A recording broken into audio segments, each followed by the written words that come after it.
अक्सर जब बात एंटरप्रेन्योरशिप या बिजनेस की हो तो हम बड़े शहरों का रुख करके यूनिकॉर्न्स की कहानियां सुनते हैं। मल्टी मिलियन डॉलर फंडिंग और बिलियन डॉलर वैल्यूएशंस, एक्विजिशंस की बात करना आज स्टार्टअप इकोसिस्टम में एक आम कॉन्वर्सेशन है। इसी नैरेटिव, इसी इमोशन को बदलने के लिए हमने CNBC-TV18.com हिंदी के माध्यम से शुरुआत करी एक सफ़र की जिसका नाम है छोटे शहर बड़े सपने, powered by Len Den club.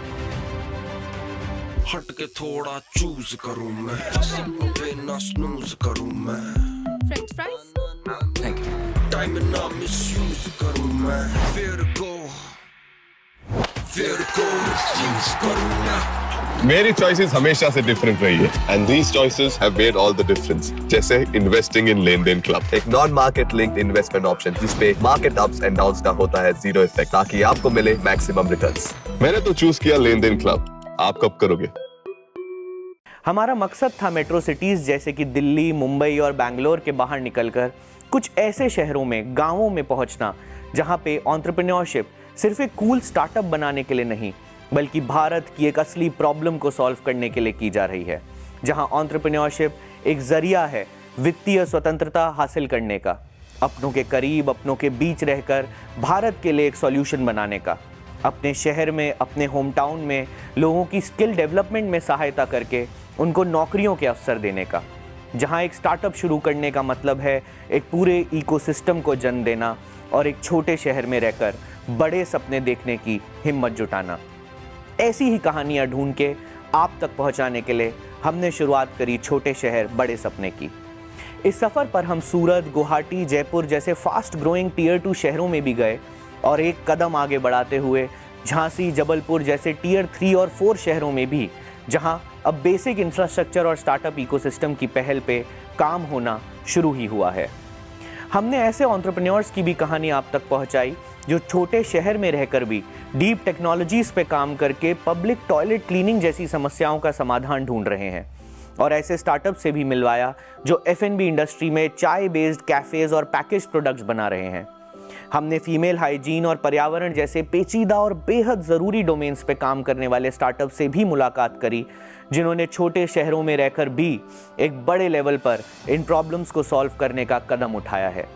और आज इसी सफ़र के सीज़न 1 के फिनाले एपिसोड में हम आपके लिए लेके आए हैं एक खूबसूरत सा रिकैप।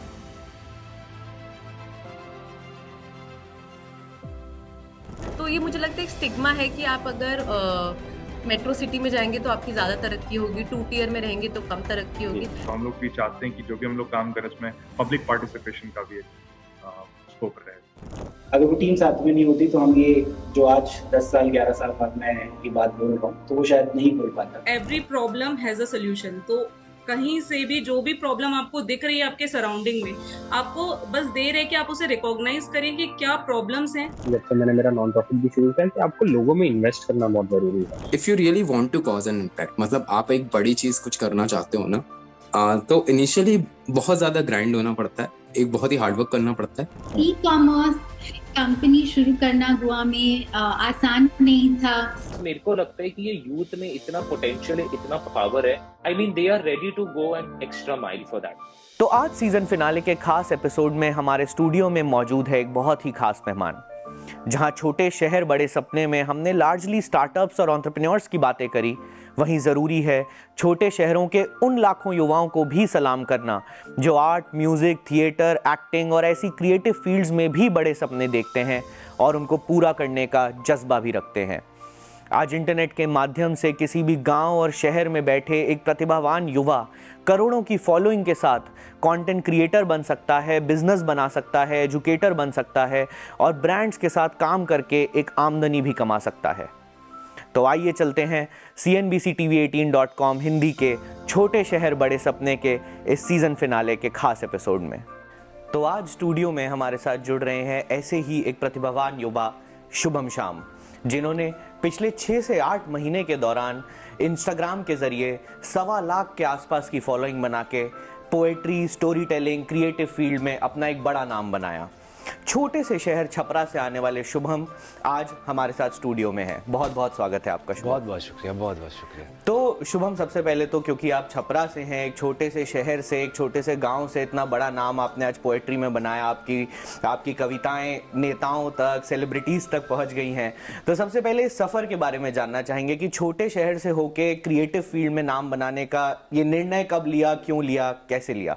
पप्पा जी बहुत नाराज़ होने वाले हैं सारी कहानी में टीवी पे कहने वाले। एक्चुअली मैंने जब अपनी इंजीनियरिंग, मतलब लिखता मैं बहुत पहले से था, लिखना मेरे लिए एक थेरेपी जैसा था। अक्सर जब कोई बात ज़माने से नहीं कह सकते थे, शर्मिंदगी होती थी, झिझक होती थी, तो डायरी में लिख लिया करते थे। कब वो डायरी में से राइमिंग होने लगी, कब वो प्रोज से कविता बन गई।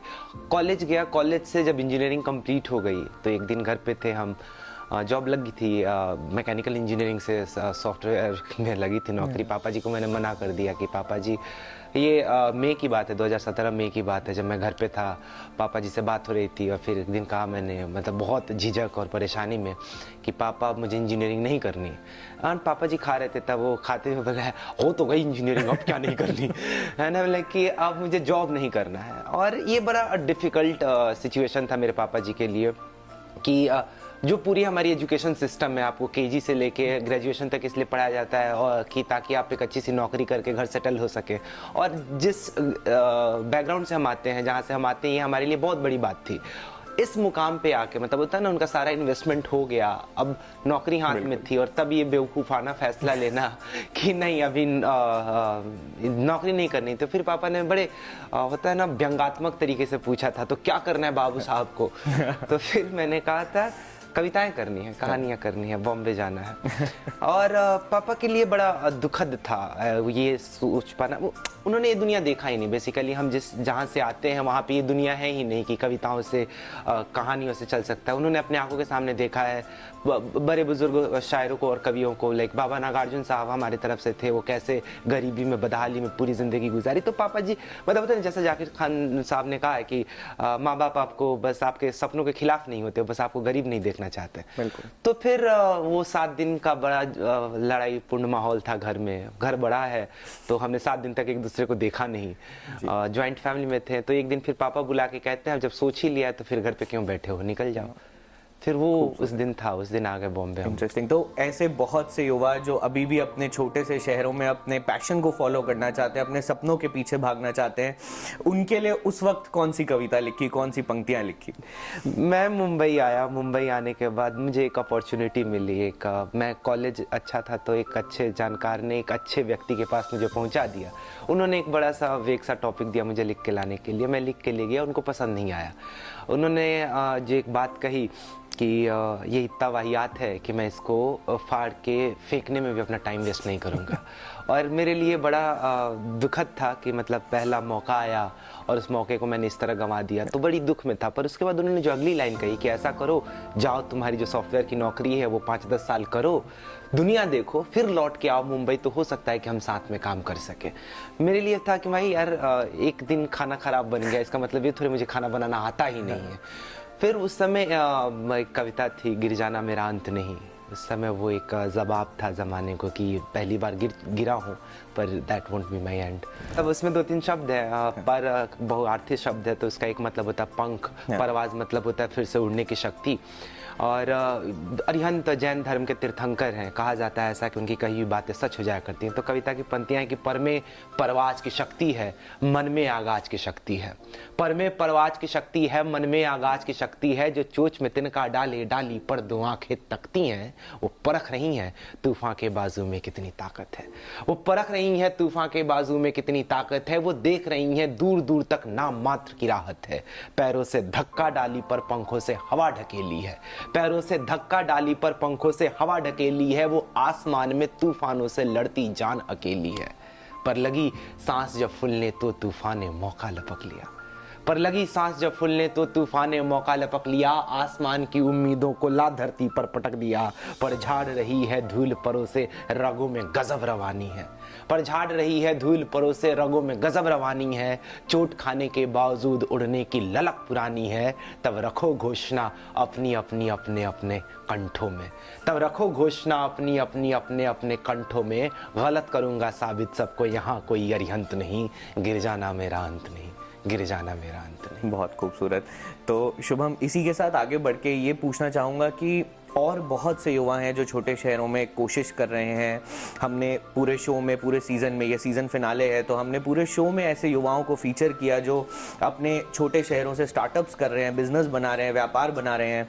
तो उनके लिए इंटरनेट को या टेक्नोलॉजी को कितना बड़ा माध्यम मानते हैं, क्योंकि आपकी भी जर्नी में, आपके भी सफ़र में इंटरनेट का एक बड़ा एक कंट्रीब्यूशन रहा है, तो उसको कितना बड़ा माध्यम मानते हैं? आप देखो मतलब पुराने समय में जब इंटरनेट नहीं हुआ करता तब पब्लिश हो जाना एक बहुत बड़ी बात हुआ करती थी। अखबार में आ गया हमारी पोएम, भाई साहब, हमारी पत्रिका में आ गई कविता, तो लोगों तक पहुंचने का एक जरिया हुआ करता था प्रिंट मीडिया। एक दौर के बाद वो एक लिमिटेड लोगों के इर्द गिर्द बुना रहा, किसी नए को आने में काफ़ी तकलीफ होती थी।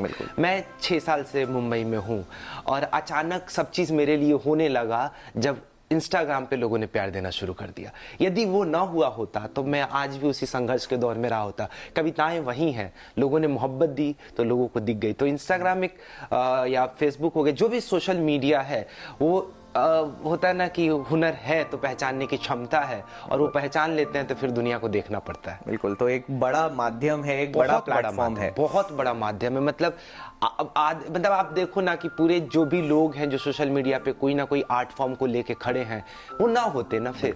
बिल्कुल। तो उनका होना, आपके मनोरंजन का होना, उनके आर्ट का होना, या एक बहुत सारी ऐसी भी कलाएं हैं जो बची हुई हैं उनके माध्यम से, अलग अलग, जैसे अलग अलग भाषाओं के गाने, कविताएं हमको सुनने को मिल रही हैं। कई दफ़ा शब्द नहीं समझ में आते हैं, भाव समझ में आ जाता है, धुन समझ में आ जाती है। बिल्कुल। तो शुभम, क्योंकि हमने इंटरनेट की ताकत की बात की, हमने इस अवसर की बात की, लेकिन छोटे शहर से आने वाले युवाओं के लिए, आपके सफ़र में चुनौतियां भी रही होंगी। वो चुनौतियां क्या थी और उनका कैसे सामना किया? किस तरह के चैलेंजेस आए इस सफ़र में? एक तो सबसे बड़ी दिक्कत या कह लें, दिक्कत इसको नहीं कहेंगे, बट जो एक ड्रॉबैक है हमारा, कल्चरल डिफरेंस जो है, एक सांस्कृतिक परिवर्तन जो है, यहाँ के लोग जिस हिसाब से सोचते हैं और हमारे यहाँ के तरफ के लोग जिस हिसाब से सोचते हैं, उसमें एक बड़ा फ़र्क आ जाता है। क्या उसको बोलते हैं ना कि किसी फिल्म का dialogue, normal is not normal for every individual. तो वहाँ का जो नॉर्मल है और यहाँ के जो नॉर्मल में एक जो सांस्कृतिक परिवर्तन आता है, सोचने का, बात करने का, उठने बैठने का, उसमें एक फ़र्क आता है। 6 साल लग गए हैं ये बात कहते कहते कि I am sorry, I didn't mean that, मेरा ये मतलब नहीं था। कई दफ़ा आप ऑफेंसिव हो जाते हैं, अपना चाहते हुए भी ऑफेंसिव हो जाते हैं। तो मैंने ये चीज़ सीखा है कि मतलब है ना कि जिन चीज़ों को मैं समझता हूँ कि ये चीज़ जायज़ है, कई दफ़ा वो अच्छे माहौल में जायज़ नहीं होती है। तो सीखना है, यही दौर है सीखने का। तो ये जो आप मान के चलिए, ओपन माइंडेड होना बहुत ज़रूरी है। Acceptance of every existence is important. तो छोटे शहर से जो लोग आ रहे हैं उनको ये जानना होगा कि हम जिस कुएं में रहते थे, दुनिया उससे बड़ी है और उसको उस तरह से देखना पड़ेगा। पर क्या आपके अकॉर्डिंग, आपके मुताबिक आज छोटे शहरों में भी अवसर हैं, या वहाँ से भी कुछ ऐसा क्रिएट किया जा सकता है, या वहाँ से भी प्रतिभावान युवा बिना शहर छोड़े अपनी प्रतिभा दुनिया तक पहुँचा सकते हैं? बिल्कुल बिल्कुल। मैं आपको लिस्ट पे नाम गिना दूंगा वो लोग को जो गांव में रह के अपना आर्ट फॉर्म बना रहे हैं, बिहार के, झारखंड के, उड़ीसा के, ऐसे छोटे छोटे गाँव जिनको हम शायद ऐसे मैप पे नहीं जानते हो कि वो कहाँ एग्जिस्ट करते हैं, पर अब उनके गांव को हम उनके नाम से जानने लगे। अरे ये लड़का यहाँ का है, ये लड़का यहाँ का है। तो एक मोबाइल चाहिए, एक इंटरनेट की कैपेसिटी चाहिए और आपका हुनर चाहिए, आप दुनिया तक पहुँच सकते हैं। ज़बरदस्त। और ऐसा कहने में और ऐसा सुनने में आ रहा है शुभम कि भारत अगर सुपर पावर बनेगा तो वो ताकत, वो पावर हमारे छोटे शहरों से, हमारे नॉन मेट्रोज से निकलेगी। तो हमने चुनौतियों की बात की, हमने इंटरनेट की बात की, और क्या अवसर देखते हैं आज के युवा के लिए हिंदुस्तान में? एक शायर ने बहुत खूब कहा था कि यूनान, मिस्र, रोमा सब मिट गए जहाँ से, कुछ तो है कि हस्ती मिटती नहीं हमारी। तो ये जो गांव में लोग हैं ना, जो हम जैसे लोग हैं, उन्होंने कहते हैं ना कि संसाधनों की कमी के बावजूद निखरने की जो क्षमता है, जिजीविषा है आगे बढ़ने की, तो वो कैपेसिटी है जो हमको विश्वगुरु बनाएगी एक समय में। और हम दरिया हैं, हमें अपना हुनर मालूम है, जिस तरफ भी चल पड़ेंगे रास्ता हो जाएगा। तो ये लोग अपनी मेहनत से दुनिया में अपनी छाप छोड़ेंगे। तो हमें और आपको ये घोषणा करने की ज़रूरत ही नहीं है कि इस फील्ड में आगे जाएंगे। आप देखते जाइए, वक्त जैसे जैसे गुजरता है, नई नई कलाएँ, नए नए तरीके, नए नए फॉर्म्स निकल के आएंगे, जो आपको लगेगा कि यार ये था हमारे देश में, हमें तो पता ही नहीं था। इसी खूबसूरत से नोट पे शुभम, हमारे शो में हमने बहुत सारे एंटरप्रेन्योर्स, बहुत सारे छोटे शहरों के स्टार्टअप्स की जर्नी दिखाई। तो आपके साथ भी आज सीजन फिनाले में आइए देखते हैं एक स्टार्टअप की खास कहानी। सीजन 1 की इस आखिरी स्टोरी में, इस सीजन फिनाले में हम आपको लेकर चल रहे हैं प्रसिद्ध पर्यटक स्थल देहरादून। उत्तराखंड की वादियों में बसे शहर देहरादून से यशिका गुप्ता, पंकज गुप्ता और अमित मित्तल ने मिलके अर्थ एसेंशियल्स नाम के स्टार्टअप की शुरुआत करी। मैं एक साधारण सी लड़की हूँ जो मध्य प्रदेश के छोटे से गांव ओझर में पली बड़ी हूँ। वहाँ पे सभी किसान हैं। नमस्कार दोस्तों, अर्थ एसेंशियल्स मेरी माताजी से इंस्पायर्ड है और आज इस जर्नी में हम जहाँ तक पहुँचे हैं उनकी प्रेरणा स्वरूप ही पहुँचे हैं। अर्थ एसेंशियल एक समावेश है टेक्नोलॉजी और सोशल कॉज का। अशिक्षित होने के कारण अक्सर हमारे देश के किसान बहुत सी सरकारी स्कीम्स और बेनिफिट्स का लाभ नहीं उठा पाते। इसी प्रॉब्लम को सॉल्व करने के लिए और किसानों की मदद करने के लिए हमारी धरती से जुड़े प्रोडक्ट्स का निर्माण किया अर्थ एसेंशियल्स ने। पंकज की मां का प्रकृति से खास लगाव था और जब तबीयत खराब रहने की वजह से वो प्रकृति के पास नहीं जा पा रही थी, तब पंकज ने तय किया कि वो अपने स्टार्टअप के जरिए प्रकृति को उनके करीब लेके आएंगे। फ्रेंड्स, हमने अर्थ एसेंशियल में एसेंशियली 2 प्रॉब्लम सॉल्व करी हैं। 1, how to help our farmers and 2, to bring nature at doorstep of every consumer. Earth Essentials ने खुद के पॉली हाउस की स्थापना की है, जहां पे वो सैकड़ों तरह के औषधिक पौधे और फसल उगा के उन्हीं से 100% नेचुरल प्रोडक्ट्स का निर्माण करते हैं। हमारा पॉली हाउस है, यहाँ पे हमने विभिन्न प्रकार के पौधे लगाए हैं, जैसे जिप्सम लगा हुआ है, लिलियम लगा हुआ है, जेरबरा का भी हमने यहाँ प्लांटेशन कर रखी है और ऐसे अनेक औषधिक प्लांट्स की भी हम यहाँ प्लांटेशन करते हैं। ये सारे प्लांट्स हमको एक कईयों का सुगंध देना पर्पज़ है, कईयों का औषधिक पर्पज़ है और इन सब की समावेश से हम एक प्रोडक्ट बनाते हैं जो कि बिल्कुल नेचुरल और हर्बल हो। आज अर्थ एसेंशियल के प्रोडक्ट्स वादियों की महक और खूबसूरती लिए देश और दुनिया के हर कोने में पहुंच रहे हैं और उनकी वेबसाइट के जरिए ऑर्डर किए जा रहे हैं। देहरादून में रहकर प्रकृति के करीब, प्रकृति की महत्वता को समझकर न सिर्फ अर्थ एसेंशियल्स ने एक प्रॉफिटेबल व्यापार बनाया है, बल्कि किसानों को भी एक फेयर रोजगार का अवसर और सही प्राइस पे काम करने का अवसर प्रदान किया है। छोटे शहरों में रहकर भी एंटरप्रेन्योरशिप के इसी जज्बे से हमारे देश की मिट्टी से जुड़ा सामान और प्रोडक्ट्स दुनिया तक पहुंच सकते हैं और स्टार्टअप्स, एसएमईज और एमएसएमईज के इसी जज्बे को हम छोटे शहर बड़े सपने के जरिए सलाम करते हैं।